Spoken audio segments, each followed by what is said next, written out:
In the previous video, I created a 1-second bit that actually took me 3 hours to create with all the immersive lighting in the world. So let's find out how I actually made it.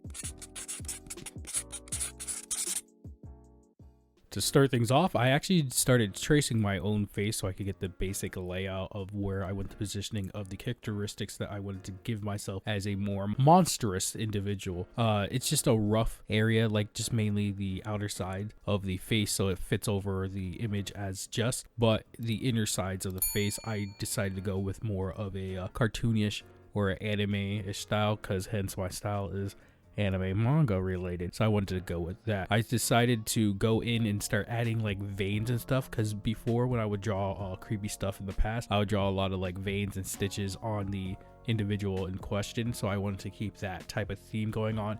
And I decided to have the veins like popping up over the eyes, so there's like extra skin over the eyes in certain places, just to give it more of a little bit of creepy factor. And then I decided to add a little bit of eye edge. I just copy and pasted the eyes, but later on I will go in and actually make it so that each of the pupils are different from each other, so no one pupil is the same, I believe. And then I added some more veins to compensate for certain areas, so it doesn't look like it is, like I said, a copy and paste eye. The hand I wanted to get done too also, so I decided to do that and then add some veins on it. I just wanted to have a consistent area to where it looks good, so I decided to go with all of the pieces that show my skin. I would go over with the style of like the veins and the creepiness, but everything else I would keep it in the real life or the original image that was taken from the piece. After I did the base sketch, I moved on to the red line work. I do want to ask you guys to like this video because it does help with the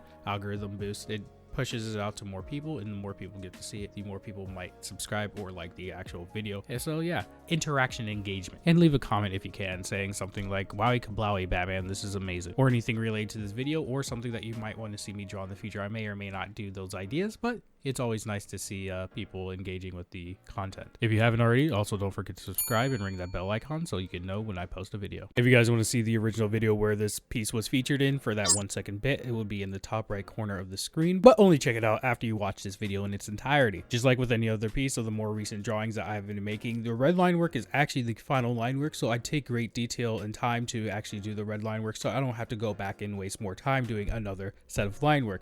So I start adding more details into the eyes, like I was stating beforehand, just to give it more of a nice crisper feel, going back in and refining all the other lines just to give it a nice thickness to it, so everything looks very nice and crispy. The process of what I'm doing is technically the skip step method, and if you want more information, it will be the top right corner of the screen. You could go check it out after you finish up this video. If you like my artwork and you want to support me monetarily, you can actually go to eldenjaws.com/commissions to actually commission a custom piece just for you. Just fill out the forms that are currently on the website, and then it will send me an email stating that you want to commission me, and I'll get back to you as soon as I can. After I finish all the red line work and added the white background, I actually went back in and added another layer of the original image on top of the current layer. So with the original image on top of the drawing layer, I actually turned the opacity down of the original image and went through and started making little cutouts essentially to make it so that everything could pop nice and easily. I did this so things that are in the forefront of the character that I did not draw actually stand out more than it would have if I tried doing it more manually on the background. It just gives everything a more crisper type of feeling than, like I said, it would originally have. After I did that, I turned the red line work to black and then started adding the base coloring for the overall image.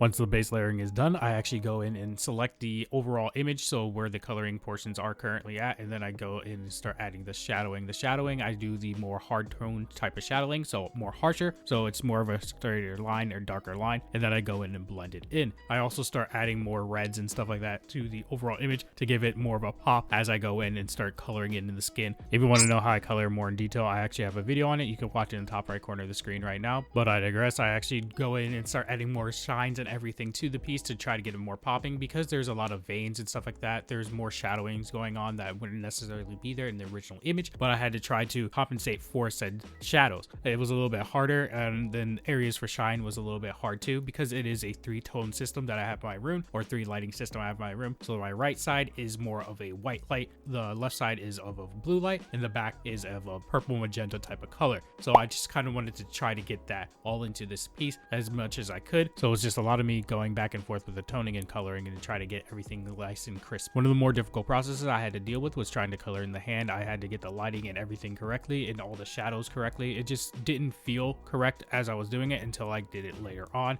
and started adding more lighting to the actual piece. And that was mainly due to the hand being two-toned and then having a lighter area. So you can't use the overall type of shading that you use on the main body to the hand. You have to change it up a little bit just to compensate for that lighter skin tone so it doesn't look weird when you are actually shading the overall piece. Once I got the majority of the coloring to the way I like it, I actually went back in and started adding the true shading. So I do soft shading on the skin and then true shading, which I'm going to call it, or rather cell shading. The cell shading in this case is actually going to be the lighting differentiation. So the lighting differentiation will be more of a blue light and it will actually reflect off of my skin, so it gives it a nice glowing effect. I do go back in and add more of an airy type of feel by going in with the airbrush to add more of a like little glow to it. With that said, this is how the final image turned out.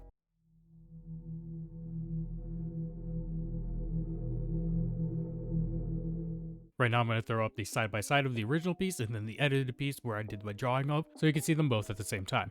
I do know I say this a lot, but I really love how this piece turned out because it brought me back to my roots.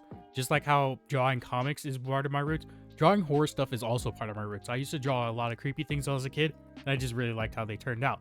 And then doing that now in the future, it just chef's kiss because of all my skill level up in being an artist has brought me. Hopefully you guys enjoyed this video. Don't forget to like, comment, subscribe, and I will see you later. Peace. Bye-bye.